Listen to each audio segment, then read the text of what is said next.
মন মানসিকতা ভালো করার জন্য প্রত্যেকেরই ঘুরতে যাওয়া উচিত। ঘোরার কোনো বিকল্প নেই। হাই এভরিওয়ান, সবাই কেমন আছেন?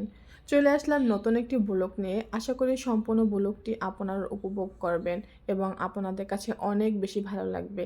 আজকে যে ভিডিওটি আপনাদের সামনে উপস্থাপন করব সেটা হচ্ছে ভোলাতে অবস্থিত বেবিল্যান্ড পার্ক।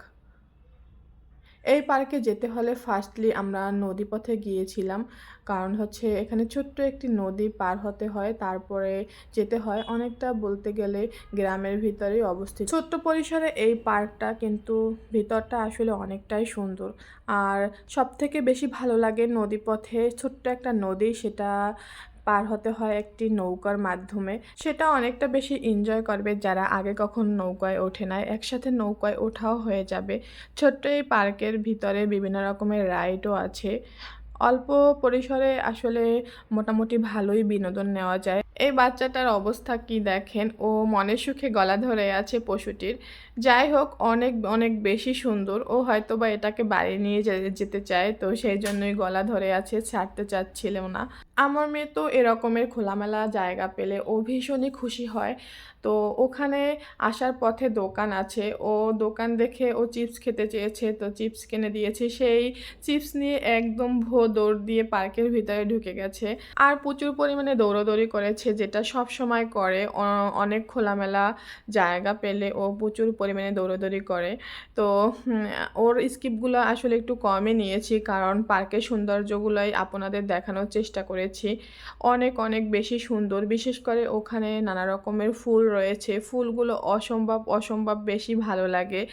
তো মোটামুটি মুক্ত পরিবেশে অনেক বেশি ভালো লাগে, কারণ হচ্ছে শহরে যারা থাকে, ঘরে থাকে যারা, তাদের কাছে এরকমের খোলামেলা একটা জায়গা হলে তাহলে অনেক সুন্দরভাবে নিঃশ্বাস নেওয়া যায়, মানসিক শান্তি পাওয়া যায়।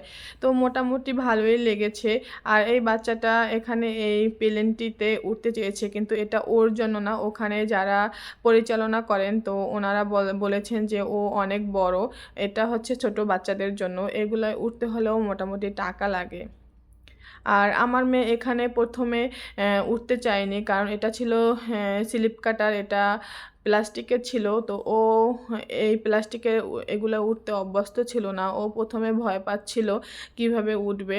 অনেকক্ষণ দাঁড়িয়েছিল, দাঁড়িয়ে থাকার পরে অন্যান্য বাচ্চাদের যখন উঠতে দেখে, তারপরে ও নিজেও উঠেছে। আর যখন নিজে উঠেছে তখন কিন্তু এখান থেকে আর বের হতে চায়নি। এক প্রকারে আসার সময় কিন্তু কান্নাকাটি করেছে।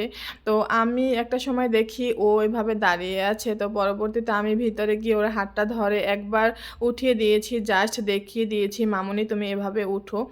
আর হ্যাঁ, ও উঠেছে। আমার মেয়ের একটি ভালো গুণ হচ্ছে ও কিন্তু অন্যান্য বাচ্চাদের মতো না, ওরকমের একজনকে যদি উঠতে চায় তাহলে ও সাইড কেটে দেয়।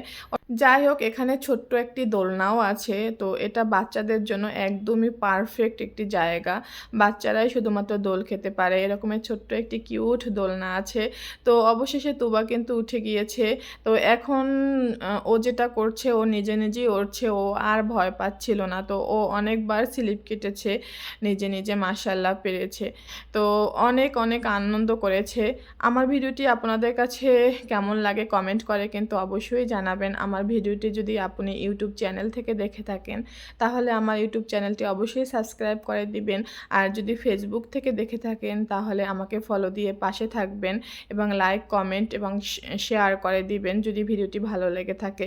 তো তুবা ওখান থেকে বের হয়ে এসেছে। দেখেন, এই ফুলটা আমার কাছে অসম্ভব ভালো লেগেছে। এটা নাকি ফুল না, পাতা, সম্পূর্ণ রকমের পাতা। আর একজন ভাইয়া কমেন্টে বলেছে এটা হচ্ছে পিঙ্ক কালারের কচি পাতা, আর পরবর্তীতে সবুজ পাতা হয়ে যায়, মানে একটু পরিপক্ক হয়ে গেলে।